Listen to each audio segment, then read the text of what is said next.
E aí, turma, tudo bem com vocês? Mais um programa aqui do Quem Podcast, toda semana no canal do blog no YouTube, sempre com a personalidade da mídia e do esporte cearense, e toda quinta-feira, 11 da noite, na TVC. Meus amigos, hoje eu vou até começar diferente, porque hoje, para mim, eu estou com um sentimento de muito orgulho. Já trouxe aqui o Yarley, já trouxe o Deusmar Queiroz, nomes, Tom Barros, Gomes Farias, grandes nomes da mídia e do esporte cearense, mas hoje eu sinto um orgulho sem tamanho, porque quando eu estava na federação, comecei, vi lá o trabalho dele, e hoje para nós é um orgulho do futebol cearense e da arbitragem cearense. Nailton Oliveira, meus amigos, vocês não têm noção. Esse aqui é um dos representantes gigantes do nosso futebol, do nosso esporte, da nossa arbitragem, porque começou lá de baixo e hoje é sem dúvida alguma, o melhor árbitro assistente do futebol brasileiro e um dos continentes. É árbitro assistente FIFA.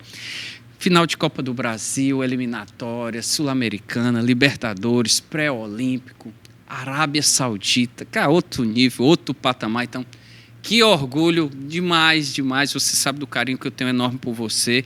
E eu fico muito orgulhoso e muito feliz de, enfim, conseguir trazer você aqui para o programa, Nailton.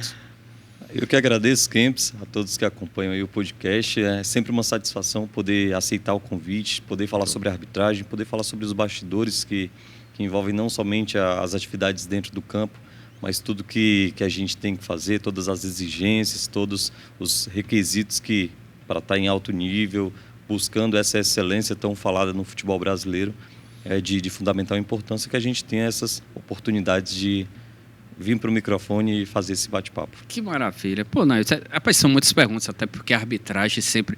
Mas um dos grandes enfoques que eu falo é por que árbitro ganha tão mal em referência ao tamanho do trabalho dele, Nailton? Entenda, não existe futebol sem árbitro.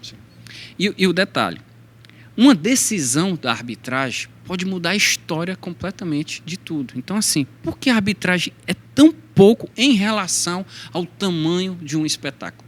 O que chega para vocês sobre isso? Em relação aos valores, cada competição ela tem o seu valor, né, em relação ao quanto o árbitro vai receber financeiramente. E aí essas tabelas são definidas pelas mentoras, pelas organizadoras das competições.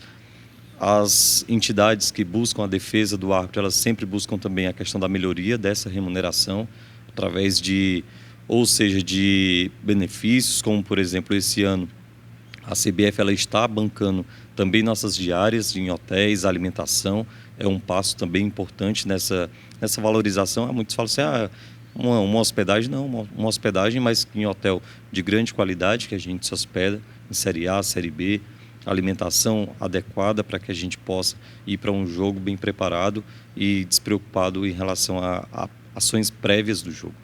É porque eu falo isso, é porque é o seguinte, há um consenso, não, há uma lenda de que deputados, senadores, parlamentares devem ganhar muito bem para justamente não haver nenhum problema de você ter suborno, propina, essas coisas. Então, árbitro de futebol tinha que ganhar muito bem justamente para evitar qualquer coisa.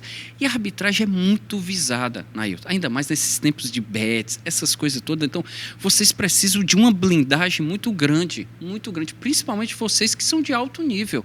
Porque eu imagino o tanto de cobrança que vem de todos os lados, tá? Então, assim, você é cobrado pelo torcedor, você é cobrado pelos clubes e você é cobrado pelas mentoras, CBF e federações. Como é que vocês conseguem, assim, ter um controle assim? Então, rapaz, lá se vem. Você passa na rua, você vai pro estádio, termina o jogo do mesmo jeito. Como é que vocês conseguem para blindar isso? Por isso que eu falo que eu acho o salário tinha que ser alto, justamente para pelo menos evitar essa conversa em cima de vocês. Por isso que eu abri o bate-papo falando que é importante, né, essas oportunidades que a gente tem em falar sobre a arbitragem.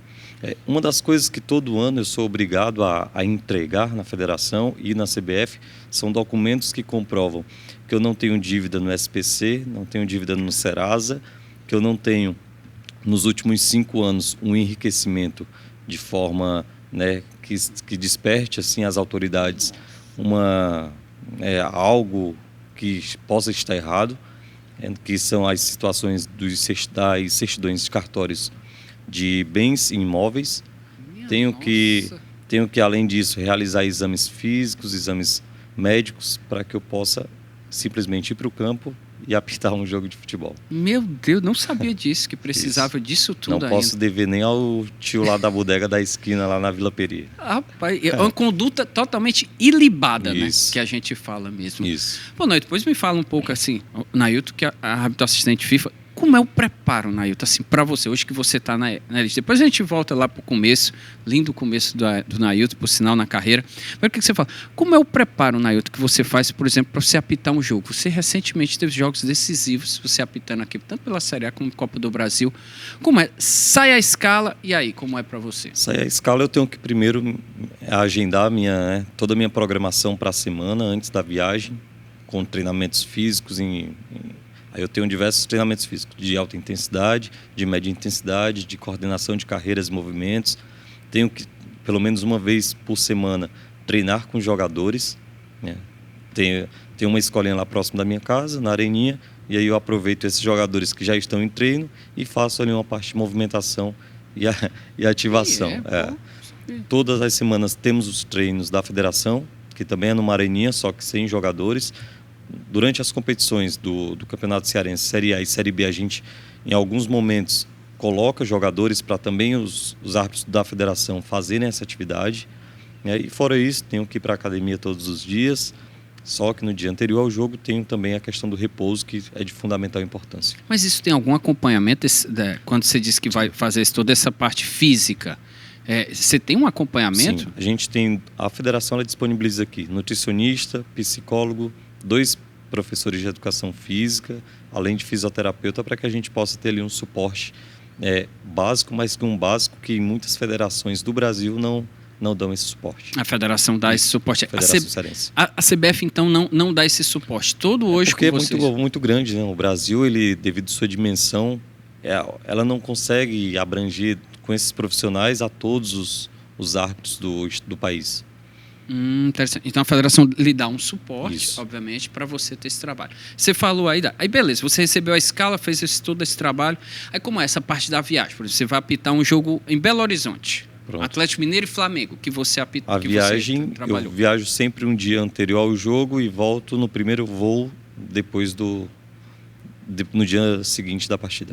Então o jogo é na quarta-feira, você tem que viajar na terça, trabalha na quarta e na quinta. Nesse período, Nailton, você viajou na terça, você faz algum outro trabalho de concentração, você vê vídeo, você se encontra com os outros? Isso, a gente se encontra com os diversos profissionais da equipe, dentro do hotel, faz aquele bate-papo, analisa como as equipes se comportaram nas últimas rodadas, se teve alguma situação de equívoco ou reclamação da arbitragem, porque a gente sabe que muitas das vezes um erro numa partida anterior ela vai interferir no clima do jogo, naquela próxima partida.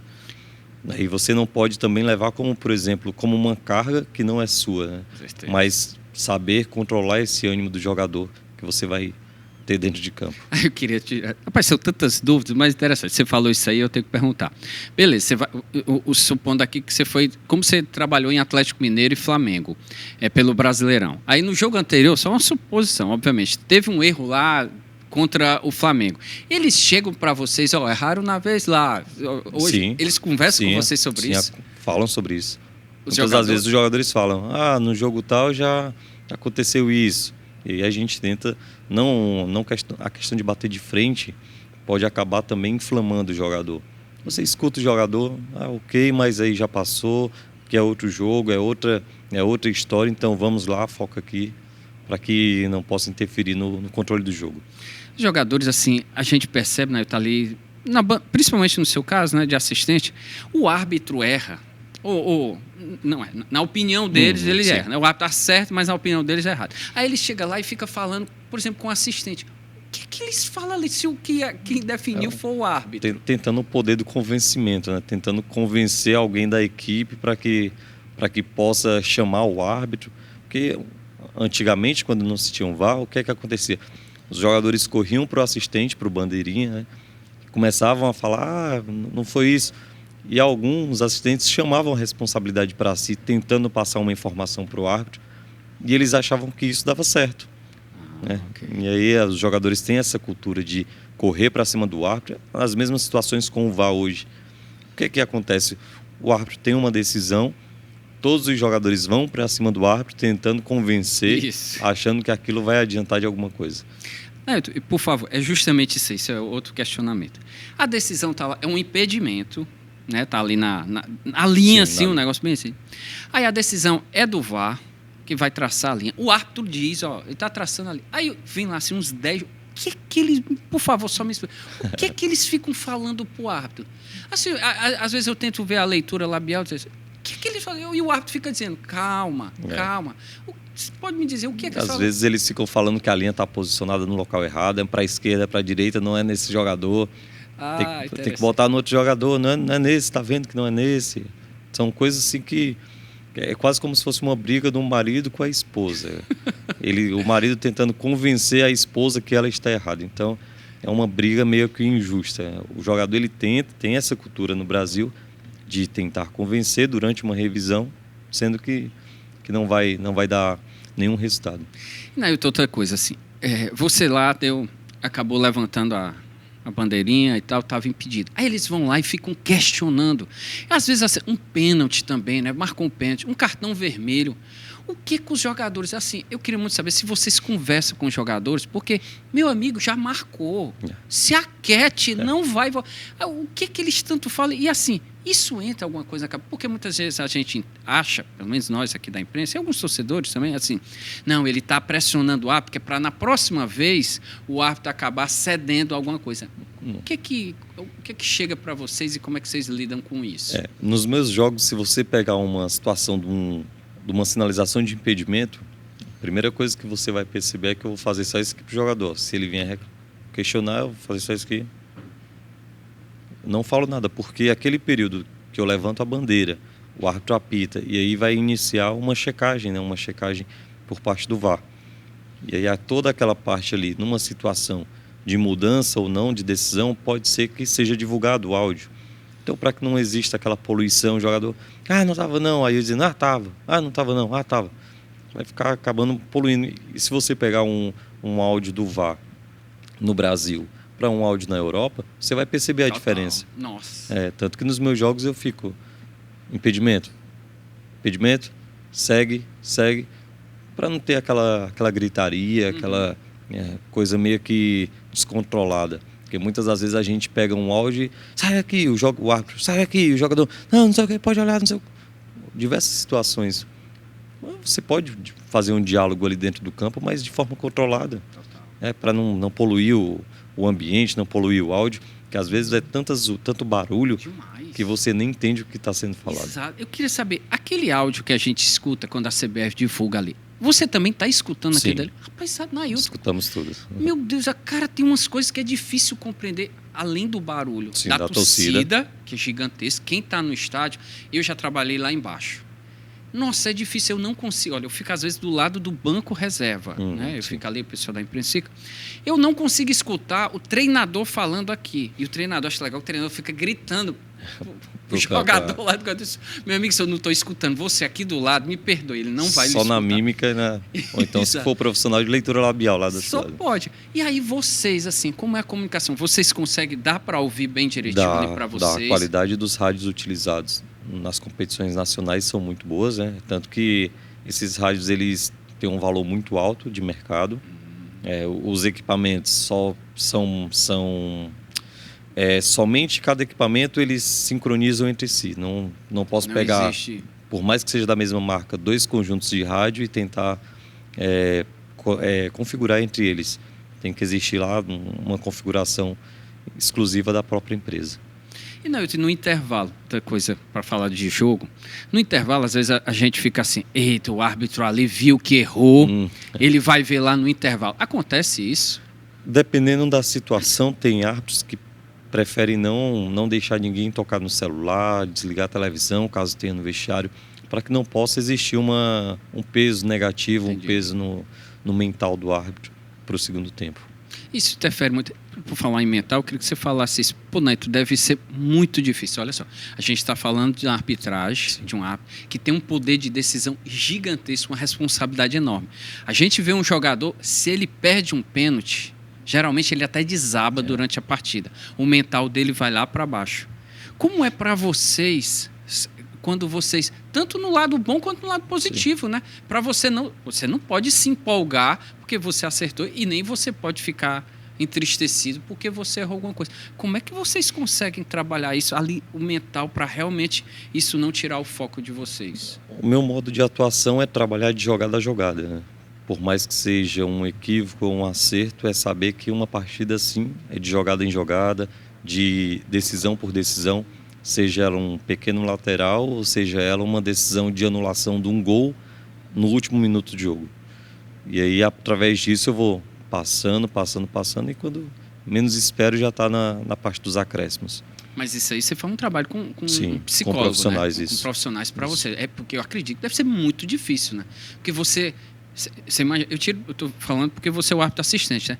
De um lateral até porque sai gol de lateral. Sim. Se você erra no um futebol lateral moderno, escanteio, sim. No nossa, futebol moderno. meu Deus. Então assim, para você ter essa consciência, né? E o principal, né? Saber que vai acontecer o próximo, para não ter isso. E como é esse lado da psicologia com você? Semanalmente, quinzenalmente, antes dos jogos, como é que você vai com o psicólogo? Durante toda a semana nós temos o profissional, o Dr. Joel, lá na federação. Ele realiza atividades, primeiro como escuta, nada melhor como uma escuta para saber como você está, como você tem passado os dias. Aplicação de testes, como por exemplo esse de situações de atenção alternada, né? Situações que você tem que marcar com um simples risco, você tem que marcar uns detalhes no papel. Só que isso, se você levar para o jogo, é o que acontece no jogo. Como a gente já falou aqui, é jogada a jogada. Se ele manda você marcar riscar umas situações de um desenho lá com quadrado, com metade azul, metade preto, né? E lá na frente você deixou passar é sinal que a atenção não está, né, adequada. Você tem que redobrar a atenção.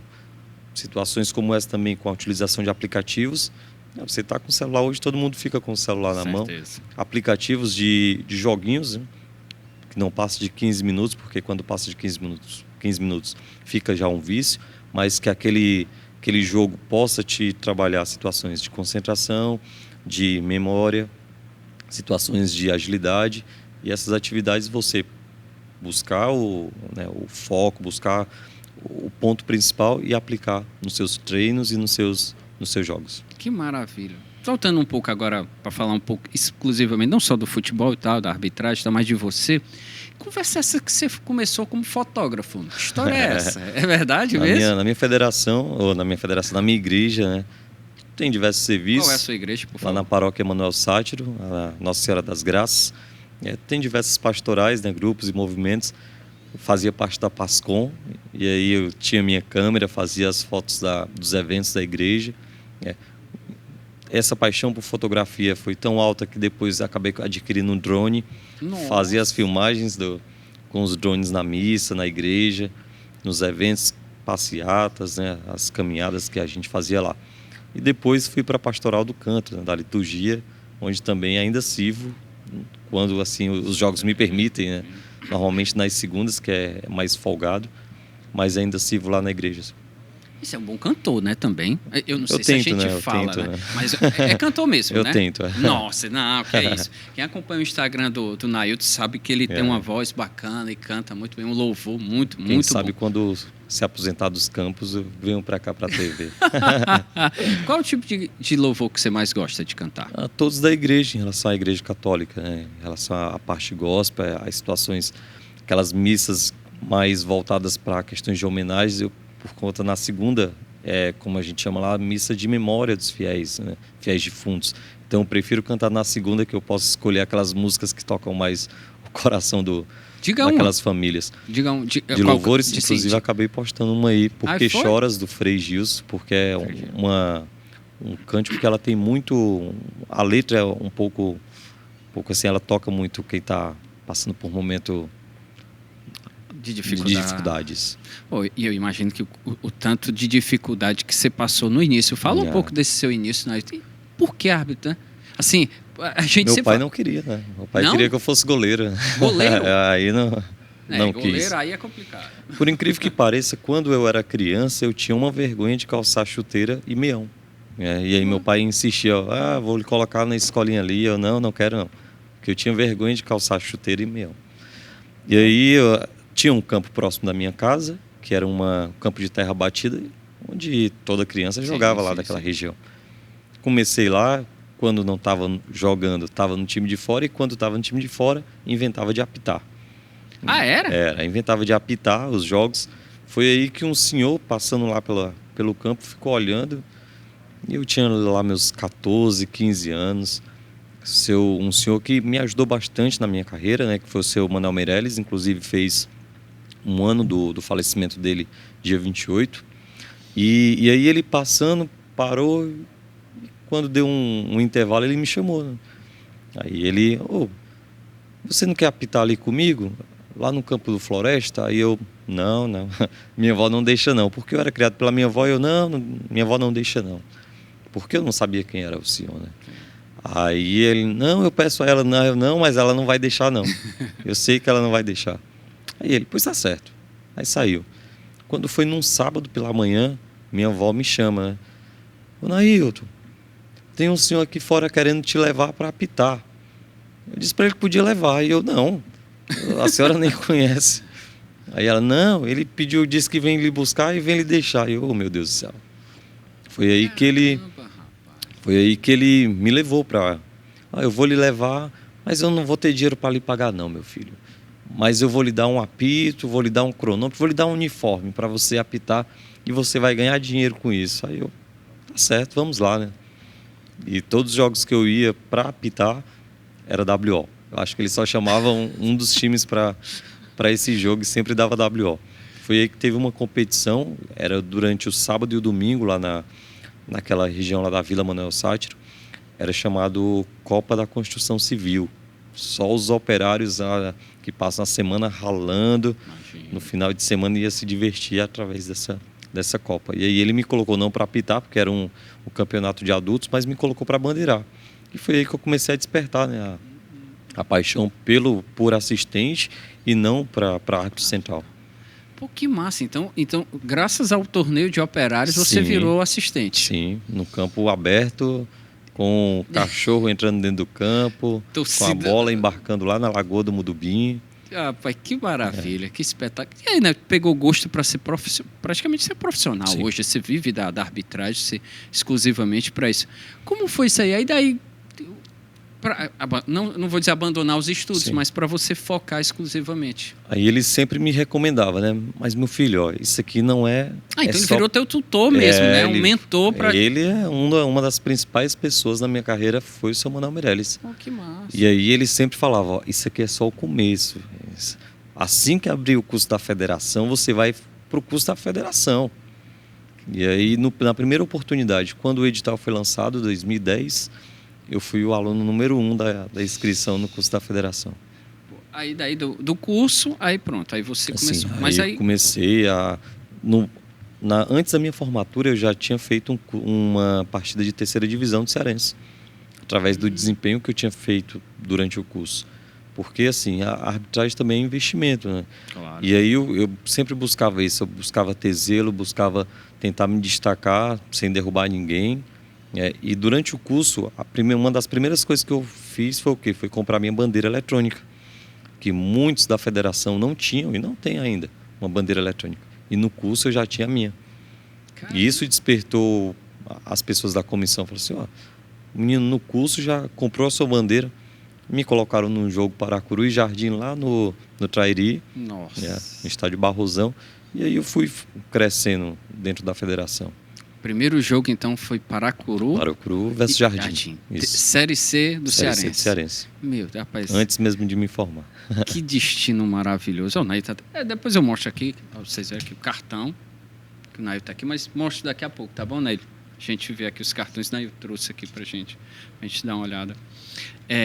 Pô, Nailton, aí, obviamente, e daí você faz o curso, e como é esse crescimento? Nailton? Na arbitragem, assim, acredito que também, obviamente, entre aspas, Nailton, porque a gente sabe que jogador de futebol, ele se destaca fazendo gols, sim, né? Fazendo boas partidas e tal. Como é para você galgar lá de Paracuru e Jardim, terminar o curso, para você crescer? O que você fez de diferente para você chegar onde você chegou? E a palavra é isso, né? O que fazer de diferente, né? Porque iguais tem muitos, né? Principalmente na atividade de árbitro de futebol. Como se destacar como árbitro de futebol? Tem a questão da assertividade, que é a principal peça dentro desse cenário. Tem a questão do condicionamento físico. Tem a questão da postura, né? Como você sinaliza, como você se porta dentro de uma partida. Tem a questão do respeito, seja por um jogador, seja por um gandula, né? Seja pela entidade que está te recebendo ali, pela federação. Eu acho que todas essas coisas são pilares fundamentais na carreira. E como você, por exemplo, postura? Pô, Nailton, você imagina, você estava ali, sei lá, vamos lá, 17, 18 anos. Quem com 17, 18 anos nunca fez uma besteira na vida? E você tinha, como eu disse, nada contra as outras profissões, não vou falar o que o Filipão disse, tá bom? Que se você quer pressão, como é que ele falou? Ele disse assim, se você não quer pressão na vida, vá ser caixa do Banco do Brasil. Loucura. A gente sabe, todas as profissões, obviamente, tem uma pressão enorme. Mas a de árbitro, de jogador no futebol, você tem um agravante, porque você está ali no meio, tem câmeras ali filmando, tem milhares de pessoas lhe vendo e principalmente alguns até jogando coisa, arremessando e tal. Para você começar ali, você passou por um... Quem não conhece a base, meus amigos, vá ver um jogo de base, os pais... Sub-13, os pais são no futebol, no Sub-13, os pais é o câncer do esporte, eu digo. Todo mundo fala que é muito complicado. E aí, como você tem uma postura... Você apitou Sub-13? Chegou a apitar Sub-13? Lá no Bom Jardim. Lá no Bom Jardim? Lá no Bom Jardim, lá no Terrimar. Inclusive, na segunda-feira eu palestrei lá no Conjunto Esperança, né? E eu passei umas fotos antigas e tinha lá a foto no Terrimar. Esse período foi de grande importância também, né? Para te dar aquela coragem de não pensar somente num Castelão ou num PV na minha época, porque o meu sonho era trabalhar no PV naquele período inicial. Só que eu ia para o Terrimar com todo gosto, né? Porque eu buscava, por exemplo, calçar uma chuteira igual a do pessoal da FIFA. Eu buscava botar o calção da altura que eu via que o pessoal da FIFA estava colocando, os árbitros da FIFA. Então essas coisas assim, a postura, como segurava a bandeira, todas essas coisas sejam boas ou sejam a melhorar, como por exemplo um jogo no Bom Jardim, eu ia com total orgulho, com total alegria, porque para mim poderia ser que não estava na minha realidade porque já tinha trabalhado no PV, mas para aqueles jovens lá poderia ser um orgulho porque eles estavam não vendo o objetivo de jogar no PV, mas o objetivo de jogar numa competição federada. E os jogadores, a gente trabalha com sonhos, né? Claro. Por sinal, qual é o seu sonho? Meu sonho? Sim. Pode dizer. Claro, diga. Como o sonho de qualquer árbitro é chegar na Copa do Mundo, né? E aí a gente tem construído jogo a jogo, competição a competição, para que, quem sabe, quanto mais rápido essa competição possa estar vindo. Nailton, outra dúvida assim, você apitou agora, você falou em Copa do Mundo, então eu tenho que questionar aqui alguma coisa.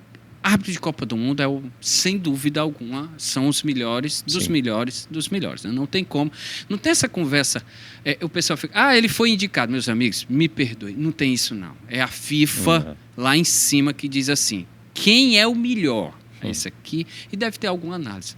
Você apitou Libertadores e eliminatórias, e aí eu só queria saber uma coisa, porque jogador, quando vai para altitude, nossa, é uma preparação, é um negócio e tal.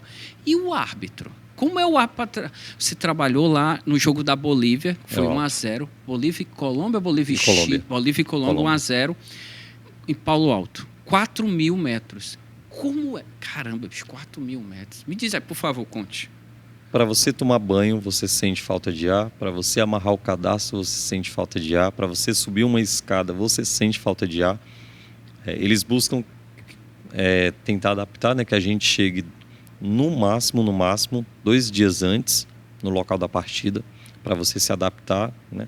Se adaptar ao mínimo, né? Porque as situações realmente, para quem não vive na altitude, quando vai lá, sente bastante, né? A pressão, a questão do descanso, da digestão de uma comida, tudo é pesado naquela cidade. Então são 2 dias. Aí me conte aí como foi. Você chegou quando lá? O jogo foi na quinta, a gente chegou na terça tarde lá. Era o Klaus, né? Era o Wilton. Era o Wilton, perdão, era o Wilton, isso, era o Wilton. Aí vocês fizeram algum trabalho, vocês fizeram alguma atividade lá? Só na academia do hotel. Só para tentar um pouco de adaptação. Para sair do hotel, a gente não pode sair do hotel por conta Não sai do por conta de ser um jogo de grande importância, né? Porque a gente está falando de seleções nacionais. Então a gente não pode sair do hotel assim como quer.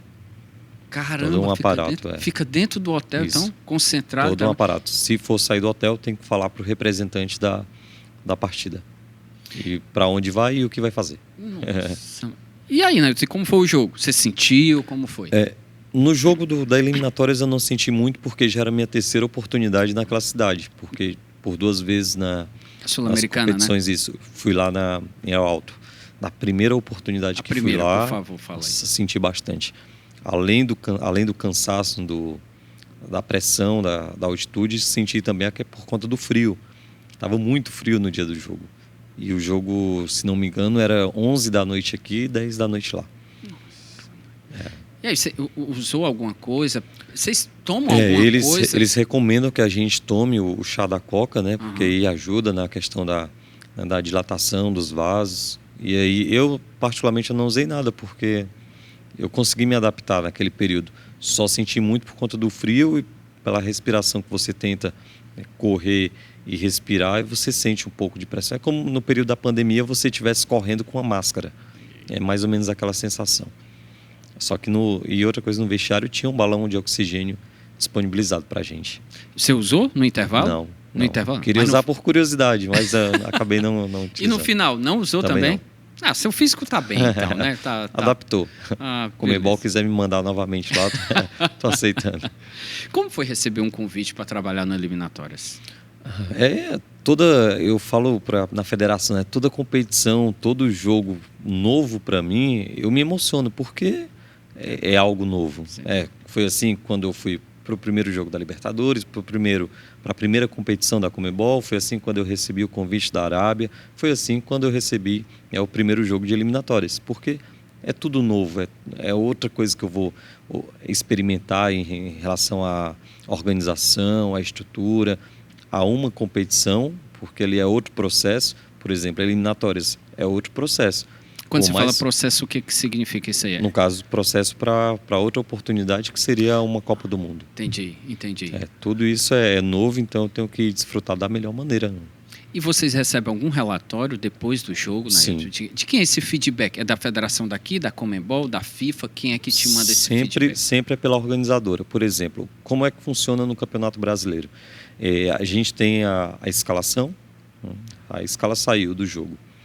A gente tem que montar um grupo de WhatsApp, tem que fazer uma reunião prévia à partida para falar como é a forma de trabalhar do árbitro, como a gente vai atuar de acordo com o critério do árbitro, como as equipes se portaram nas últimas rodadas, quem são as peças principais de cada equipe. Depois da partida, tem uma figura de um assessor de vídeo, um assessor de arbitragem. Ele vai coletar os vídeos com alguns lances e vai marcar uma reunião pós-partida, para que a gente possa estar analisando e pontuando. Essa reunião é virtual? É virtual. É virtual. Isso. E quando você fala desse grupo de WhatsApp, são só vocês 4 ali do campo ou não? Também o pessoal do VAR? Campo, cabine. Campo e cabine do VAR e o assessor. Todo jogo de Série A Todo tem jogo isso? de Série A tem que ser feito isso. Um grupo de WhatsApp? Obrigatório. Caramba, que negócio bacana mesmo, viu? Pô. Nailton, me fala um pouco sobre como é o trabalho que vocês fazem, da pressão gigantesca que vocês recebem dentro do campo. Então, assim, você tem um jogo, por exemplo, a final da Copa do Brasil, ano passado, São Paulo, Flamengo e São Paulo, que foi no Maracanã. Foi no Maracanã ainda. Nossa, a gente não precisa dizer como é o trabalho ali, quando diretor, nossa, tudo isso aí. O que vocês conversam entre si para vocês realmente não ter que cair na pressão? Sair do eixo, sair do trilho. Exatamente. A gente tem que, hora ou outra vai sair do trilho, né? Mas tem que tentar ao máximo adiar isso, né? Sobre as pressões, eu utilizo aquele período do aquecimento, que você vai estar escutando a torcida já gritando, já te esculhambando. O período do hino nacional, para que você também possa não somente focar na pressão, mas também parar na hora do hino nacional e olhar onde tu tá, onde tu saiu, onde tu chegou, para começar a tentar se acalmar, porque nos 15 minutos iniciais todos os árbitros vão sentir isso, questão do nervosismo, porque é normal. E se eu não sentir o nervosismo numa partida, já é o momento de abandonar, né? Porque já passou da hora, já perdi aquele gosto por estar no campo de jogo. Em relação a dirigentes, muitos dos jogos também somos blindados pela CBF com uma figura de um inspetor. O inspetor ele não deixa que dirigentes cheguem próximo da gente para questionar alguma decisão. Caso questione, a gente passa daquele dirigente e o inspetor fica escutando o que é que ele tem a falar. E assim, num jogo como esse, né? Aliás, eu ia perguntar, desses jogos que você fez, já me lembrei da Arábia, eu quero que você fale um pouquinho lá da Arábia, mas desses jogos que você fez agora, principalmente nesse momento em que você está vendo, qual foi o que você mais gostou assim? Pô, cara, esse foi o jogo, esse aqui que eu vou botar no meu DVD. E qual foi um jogo que você disse, pô, esse jogo aqui eu nem queria ter trabalhado, que jogo difícil. Nem falo por erros, alguma coisa não, mas é aquele jogo em que tem pressão, torcedor, o pessoal joga objeto e acaba não sendo uma partida boa, nem para o campo e nem para a arbitragem. Sim. Um positivo desse ano eu coloco Corinthians e Flamengo pela semifinal da Copa do Brasil, e o negativo eu coloco Fortaleza e Ceará, final do Sub-20 aí, né? Que eu estava como inspetor como tutor de arbitragem, eu estava no campo. Esse agora? Isso, o último da briga depois. Da briga generalizada, através de educadores, né? De educadores que estavam ali na verdade, como vândalos e não como educadores. Pessoas renomadas, pessoas com títulos em suas atividades, mas que naquele jogo colocaram tudo no lixo. Foi mesmo, né? Esse é o sentimento que você tem desse jogo da final do Sub-20? Sim. Foi realmente grave. Eu sabia que tinha sido grave, mas eu não sabia que tinha causado essa tristeza toda em vocês. Sim, tanto que no vestiário eu chorei, né, cara? Foi mesmo. Aí. No vestiário eu chorei porque eu trabalho com futebol. E eu não trabalho com futebol, falam que eu não trabalho com futebol simplesmente por dinheiro. Eu trabalho com futebol porque realmente é um esporte que me deu oportunidade. E vendo aquelas cenas, cara, eu fiquei muito triste. Fiquei muito triste. Você conhecia algumas pessoas, obviamente. Sim, você conhece algumas pessoas. E talvez... Todos que estavam naquela cena. E eu questionava, cara, que é isso, cara? Ajuda pelo menos a tirar teus jogadores, já que tu começou. Caramba. E na hora, se você pegar... É porque a federação ela não acabou cortando as imagens, né? Mas quando eu me vi, eu estava dentro do bolo lá da briga, tentando separar os jogadores. E quando eu procurava, e nada de ninguém ajudar para querer separar. Foi uma cena feia, por uma final de competição de base, né? Isso, final de base. Que era para ser um exemplo, né? Que era para darem o exemplo e tal. Pô, depois vamos falar agora de uma coisa boa lá. E como foi essa semifinal lá que você gostou bastante, Corinthians? 0-0, né? Sim, 0-0, porque, querendo ou não, são duas grandes equipes do cenário não só no Brasil, mas numa competição também bastante valiosa, que é a Copa do Brasil. Trabalhar, e outra, a partida saiu, né, sem nada falarem de arbitragem. E aí, quando a gente sai com esse sentimento, é o sentimento que todo árbitro quer, que o árbitro passe despercebido. Porque a gente está ali só como coadjuvante, cara. A gente não está ali para aparecer. Tanto que uma vez eu fui trabalhar no jogo aqui do Cearense, acho que terceira ou segunda divisão, um jogador no banco fala isso, né? Quer aparecer, Bandeira? Eu tive que olhar para trás e perguntar, aparecer? Aqui? Sério mesmo? Sério mesmo que você quer que eu apareça aqui?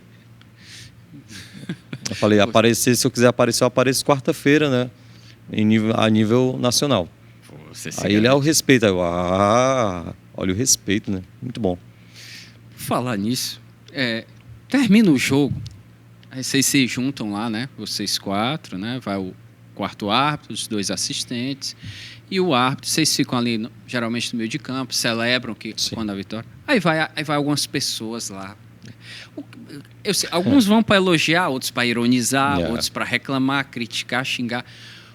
Sério, Nailton, o que é que eles falam para vocês depois do jogo? A vontade é dizer, meu amigo, tá bom, acabou. Tem de tudo. Por favor. Tem de tudo. Tem de tudo. Se você... Não se precisa você... citar nomes, Não, que eu sei que não é bom, mas me diga aí algum... Tem de tudo. Tem o que te cumprimenta. Aí, para quem está assistindo na televisão, acha que o cara tá te elogiando e te critica. Por exemplo, o cara pega na tua mão e fala que hoje foi um desastre. Pegando e cumprimentando, hoje foi um desastre. Porque caso o árbitro olhe assim e expulse, quem está lá fora vai pensar o quê? Que o cara foi cumprimentar o árbitro e está sendo expulso pelo quê? Se não tiver a leitura labial, o árbitro está ferrado. Mas realmente, então, tem de tudo, né? Por mais que, quando você fala assim, em relação à CPI de manipulação, a era Betts, o árbitro não tem árbitro nenhum envolvido até o momento, né? Até o momento, Sim, até o sim, momento sim. da gravação desse podcast. Porque eu acho que a questão da insegurança do árbitro em relação ao financeiro, muitos jogadores eles vão depois da partida no microfone e falam assim, a gente treina a semana toda e aí quando chega aqui o árbitro erra contra a gente e não acontece nada. Acontece. O árbitro ele fica em casa, não recebe nada e aí ele vai ter que pensar, e agora? O que é que eu vou fazer? Porque a gente só recebe por cada jogo trabalhado.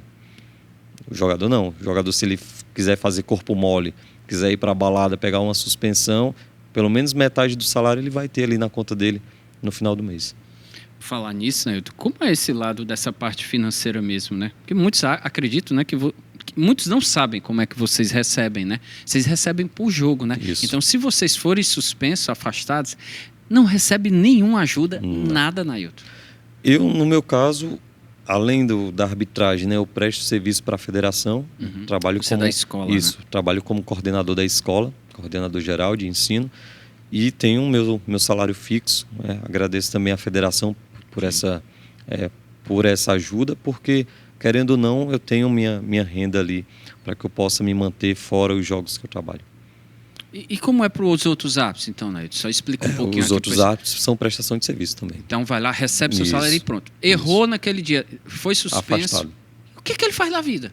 Aí ele vai ter que tentar, por exemplo, nas situações de árbitros que atuam na Série A do Brasileiro, Série A e Série B, é muito difícil você conseguir conciliar um trabalho normal, né, um CLT e arbitragem, porque você vai perder 3 dias de trabalho. O dia anterior à viagem, o dia do jogo e o dia pós-viagem. Por exemplo, para mim chegar em Fortaleza, o voo mais cedo que eu consigo chegar é se eu sair de Congonhas, chego aqui 9 da manhã, no dia depois do jogo. Todos os outros chego por volta de meio-dia, 3 da tarde. Então é difícil você perder 3 dias de trabalho e a empresa te aceitar. Tanto que em 2013 eu chegava a trabalhar numa empresa do meu padrinho. Na primeira viagem que eu fiz no estado, num sábado, meu padrinho já não me quis, já me dispensou. Mandou Óbvio, né? escolher entre federação e a empresa dele. O empregador, a gente como empregador, sim. obviamente, né? Acho que ele quer o melhor para a empresa Sim. e obviamente isso. E Nailton, uma curiosidade, esse dinheiro chega via transferência bancária, né? Isso chega para vocês? Ou... Não, se for por transferência bancária, é a federação que tem que fazer a transferência. Ah, ok. É CBF, Conmebol, não pode ser federação. clube árbitro, não. Ok. Porque o clube, eu acho que o clube é descontador da renda, né? Série A, né, do Brasil, porque a Série A quem paga ainda é o clube. Série B, Série C, Série D, que é e cearense, estaduais, quem paga são as federações. Sim. Então, na Série A, não sei como deve ser descontado, sei lá, da transmissão, e aí vem CBF, federação, que chega para vocês. No caso a gente recebe pela federação, se for através de transferência, ou então se for em espécie no próprio dia da partida. Vocês ainda recebem espécie? Sim. Sério? Sim. Antes ou depois do jogo? Depende da logística Não, entendi. também do clube, né? Da maneira que eles trabalham. Antes ou depois do jogo? Antes do jogo. Porque é como fala a lei. Jesus, quer dizer que ainda recebe em espécie? Sim. Tá aí que eu não sabia disso, ó. Recebe ainda Sim. em espécie dinheiro, Jesus. Mas às vezes tem um centavozinho, né? Nós tem as moedas lá. Vocês recebem as moedas? Sério. Recebemos moedas e até cheque a gente recebe. Cheque? Sim. Caramba, só faltou tu dizer que era nota promissória daqui a um dia. Mas cheque em espécie. Sim. E às vezes a transferência, então, antes. Sim. Via, obviamente, via federação. Federação, árbitro. E desses jogadores, é óbvio, eu não quero que você diga assim, mas não vou dizer qual é o pior jogador, que aí eu acho que é até antiético e tal. Mas desses jogadores que você já atuou e tal, tem algum que você diz, pô, cara, como é bom como é bom trabalhar com determinados jogadores. Esse aqui sim, vale a pena. Eu acho que isso é que motiva, isso que fortalece o futebol. Você poderia citar alguns? Citar nomes não, porque okay. é difícil, né? Porque a gente ainda pode trabalhar em jogos desses jogadores. Mas, cara, tem jogadores que realmente muito educados, como você falou, tem um papel profissional, um papel além do campo de jogo, né? Como você citou o Yarley, né? Sim. Porque mais do que ele construiu dentro do campo é a questão da pessoa que ele é fora. Tem um jogador que eu admiro aí bastante eu digo, não pela infantilidade dele, mas pelas cenas bizarras que ele vem fazendo. E são cenas totalmente que não tem maldade nenhuma, né? E eu admiro bastante esse jeito dele, seja no campo ou seja fora, porque ele não tem nenhuma maldade nas ações que ele faz, né? Ou ele coloca um tampão no ouvido, ou ele coloca o árbitro que dá um tapa assim nas costas dele, ele cai achando que foi agredido. Mas a questão desse jeito dele, né? Não um jeito moleque, mas um jeito espontâneo. Eu digo que é espontâneo o jeito dele. Por exemplo, não está mais aqui. Ele não está mais aqui, ele está jogando nos Estados Unidos. Você apitou os jogos do Luis Soares. Sim. Então, assim, é um jogador, acho que você pode falar dele. Não está mais aqui, não joga. Eu trabalhei 2 jogos do Grêmio na época que ele jogava lá. E somente um dos jogos ele meio que questionou, né? Ficou fazendo sinalização. E isso pra gente, é um pouco chato, né? Porque a gente marca uma coisa e o jogador fica gesticulando. E a gente procura não dar muita atenção. Eu procuro não dar muita atenção. Quando o jogador começa a gesticular para o meu lado, começa a olhar para trás e perguntar, você está falando comigo? Tipo, para tentar destabilizar ele. Porque às vezes eles gostam de jogar contra a torcida, né? Sim, fica reclamando sim. Justamente.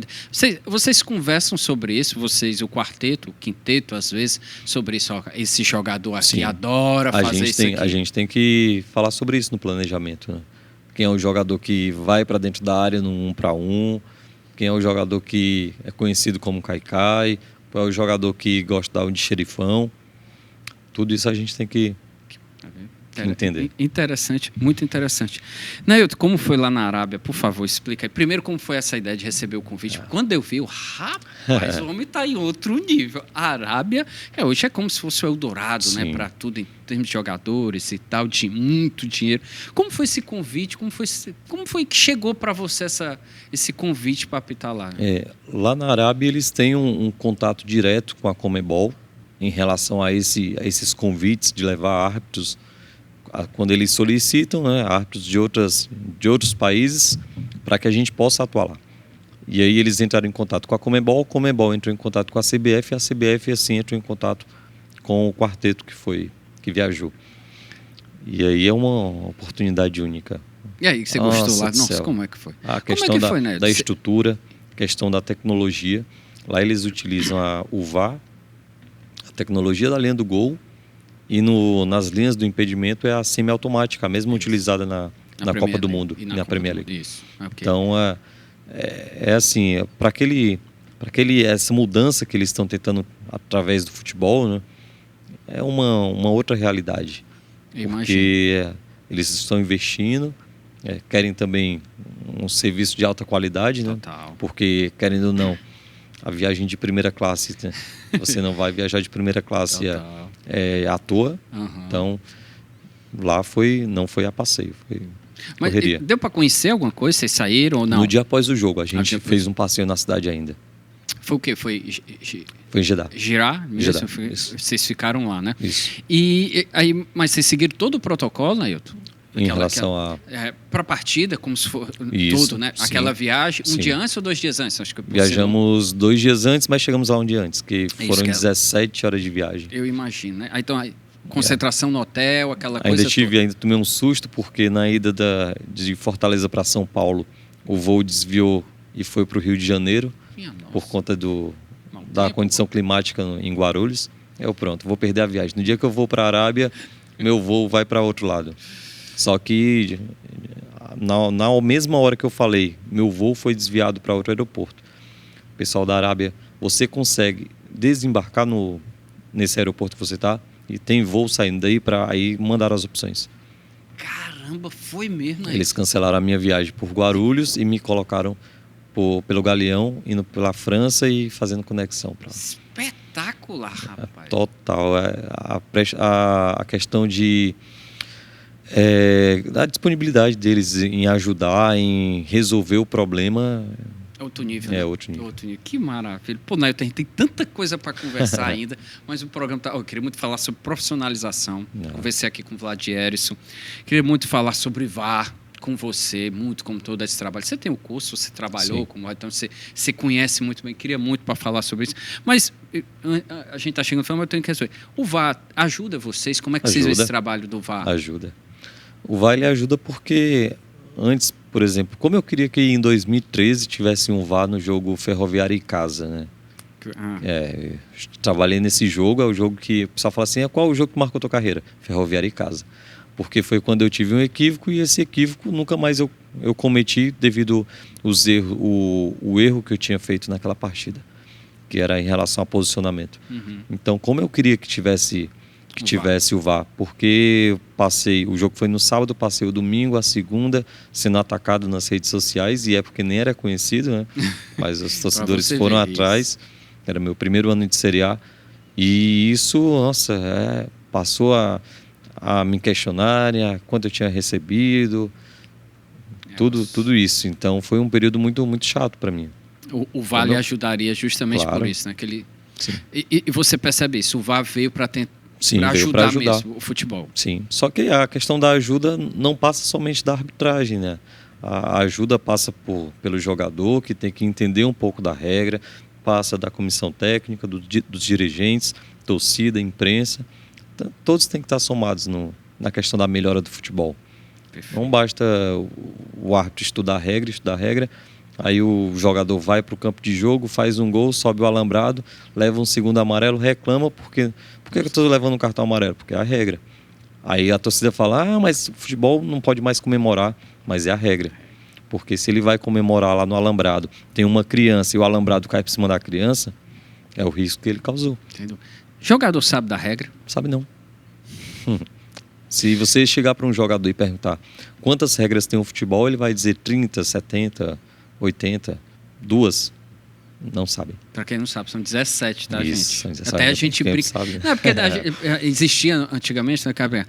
Essa regra aí é a número 18. Isso, que era muito, o algo mais. Isso, brincavam desse jeito assim. Então a gente aprendi muito, brincava sobre isso. Uma vez o Gaciba, para finalizar, o Gaciba veio aqui, eu fui com ele, fiquei impressionado. Primeira pergunta que ele fez lá, assim, alguém aqui já leu alguma vez o livro de regras do futebol? Nenhum levantou. Eu fui no Ceará e no Fortaleza com o Gaciba, trabalhava na federação. Nenhum levantou. Aí ele pergunta, você acha que algum advogado não sabe o Código Penal? Então, às vezes, realmente tem isso. Pô, e se eles lessem pelo menos o básico, eles trariam, né, a regra a favor deles, né? Total. Né? Trabalhar o futebol através da regra ali. Só que o problema do brasileiro é que ele quer a regra, ele quer burlar a regra e não quer trazer ela a seu favor. Isso que é o benefício. Isso. Quer se beneficiar daquilo, infelizmente. Pô, Nailton, todos que chegam aqui, eu digo, quando a entrevista é muito boa, a gente precisa vir na segunda temporada. Eu sei que ano que vem tem um Super Mundial. Quem sabe você vai, se Deus queira que você vá, ano que vem acho que dá tudo certo para você. Em 26 tem a Copa do Mundo, mas ano que vem, tá? Ano que vem, por favor, para a gente vir para a segunda temporada, para a gente falar mais sobre VAR, mais sobre profissionalização e, obviamente, mais muitos jogos importantes.